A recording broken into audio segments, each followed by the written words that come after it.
Hello, my friend, and welcome to Wisdom Trek. This is Guthrie Chamberlain, and I'm your guide to wisdom and creating a living legacy. Thank you for joining us for our 7-day-a-week 7 Minutes of Wisdom podcast. This is day 262 of our trek, and yesterday we discovered the 5 refreshing benefits of rest. I am striving to implement these benefits into my life also. Today we want to continue on the path of learning as we focus on what we can learn from children. If you do miss any of the days of our Wisdom Trek episodes, please go to wisdom-trek.com to listen to them and to read the daily journal. We are recording our podcast from our studios at home too in Charlotte, North Carolina.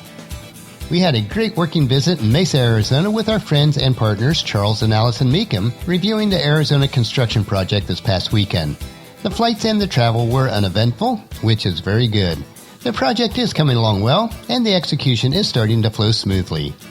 We are back in Charlotte for this week before heading to the big house in Marietta on Friday evening. We have a special treat this time of taking our grandson Kip with us on this trip. It should be an interesting and fun time as we are in the midst of renovation of the big house. Hopefully, he will want to assist. He usually has ideas and you never know what we might learn from him. And that brings us to our hike for today as we hit the trail to learn 4 things that you can learn from your child.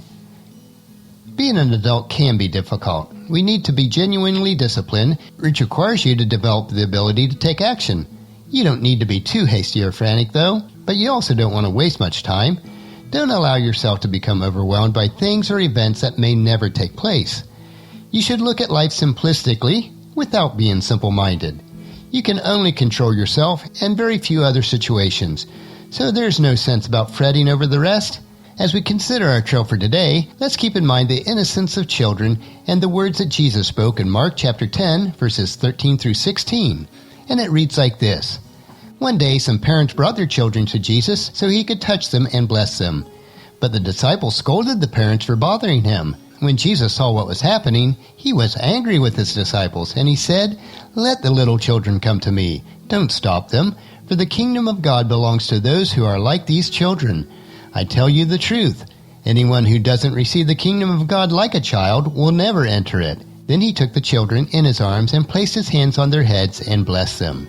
This is a major consideration for us as adults, isn't it? Just think about what Jesus said and did. We need to be like these children and remember that there are 4 ways that we can be more like a child no matter how old that you get. The first way is curiosity. Be curious. Embrace childish curiosity. Think about this. What will kids do if they want to know something bad enough? You're right. They'll bug you. Kids will ask millions of questions. You think that they're through, and they've got a million more. They'll keep plaguing you. They can drive you right to the brink. Kids use their curiosity to learn. Have you ever noticed while adults are stepping on ants, children are studying them intensely? A child's curiosity is what helps them to reach, to learn, and to grow. The second way we can learn from your child is excitement. Learn to get excited like a child. There's nothing that has more magic than childish excitement. So excited that you hate to go to bed at night, that you can't wait to get up in the morning and you're about to explode. How can anyone resist this kind of childish magic? Now once in a while, I'll meet someone who says, "Well, I'm a little bit too mature for this childish excitement." Isn't that pitiful? You've got to weep for these kind of people. And what I have to say about this is, if you're too old to get excited, you're just too old. Don't let yourself get that old. The third way we can learn from children is to have faith. Faith is childish. How else could you describe it? Some people will say, "Let's be an adult about this." Oh no, I don't think so. Adults too often have the tendency to be overly skeptical. Some adults even have the tendency to be cynical. Adults say, "Well, I'm too logical to believe that there is a God who created everything. There's just too much scientific proof to the contrary." See, that is what an adult would say. But kids aren't that way. They look at the world and everything around them and say, "How could there not be a God who created all the things from the tiniest bug to the tallest mountain, from the smallest snowflake to the stars that span the sky? How could you consider these without knowing that there is a great God that created all things, including me?" Adults have a tendency to fall into the category of Romans chapter 1 verse 18, where the Apostle Paul writes, "For God showed his anger from heaven against all sinful wicked people who suppress the truth by their wickedness." While children will believe Romans chapter 1 verses 19 and 20. They know the truth about God because he has made it obvious to them. For ever since the world was created, people have seen the earth and the sky. Through everything God made, they can clearly see His invisible qualities, His eternal power, and divine nature, so they have no excuse for not knowing God. And the fourth way we can learn from a child is to have trust.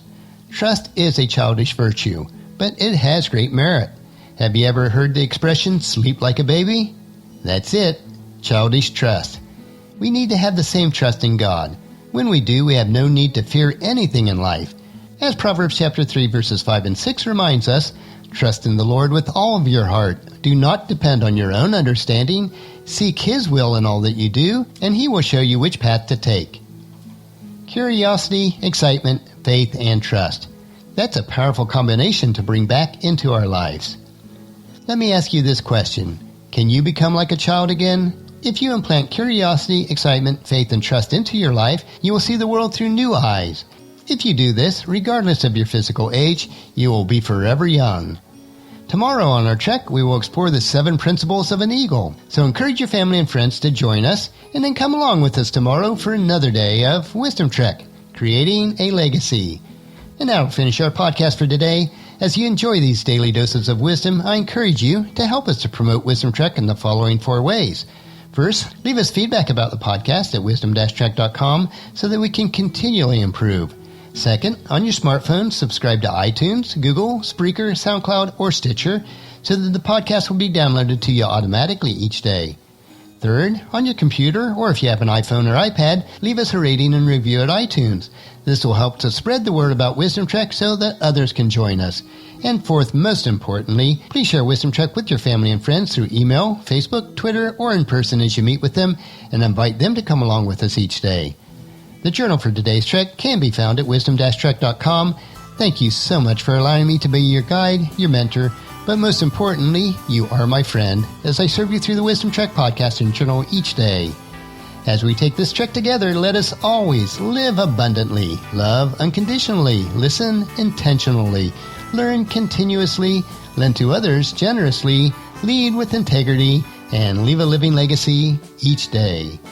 This is Guthrie Chamberlain reminding you to keep moving forward, enjoy your journey, and then create a great day every day.